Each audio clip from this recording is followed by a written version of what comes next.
Hi, I'm Ray Reidenbaugh. This is a poem about this stage of grief where you can no longer hear the person anymore, but there's still an ache there. So you're trying to figure out what to call it. Enjoy. There isn't a word for the depth of silence, which looming scrunches a face and dooms. But within the of its peculiar life slant gives way easy as crag rock to water. Time perceives it hollow, a slab impression of bone and teeth. In water's wake, it's the ultimate repose.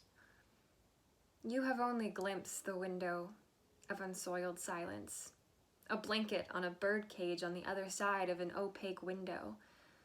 The wordless space is occupied by the wordless, such as the bone man in a stoop, minuting any last speech into the wake of his hips with bladed elbows. His skeleton slant sputters salt and teeth.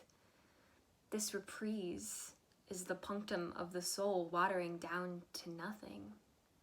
The last thrash at coral from water before dissolving into a window of its former room.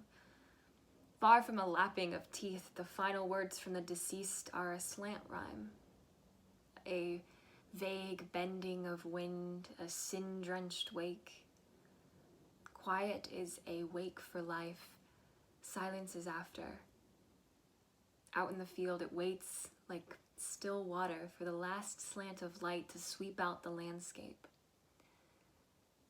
Somewhere inside that dark, which is both window to emptiness and everything crashing in, it presses a dry tongue to its teeth but doesn't speak.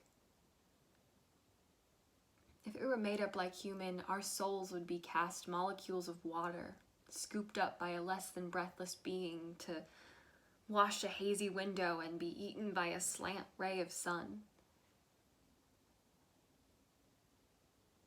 A word for boiling a person out of memory itself. You might make a word for it, if you are of it. Behind your eyes and water is a take on absolute silence. Press your face to your cold face and proclaim, "This life I've made of speech has been one long wake."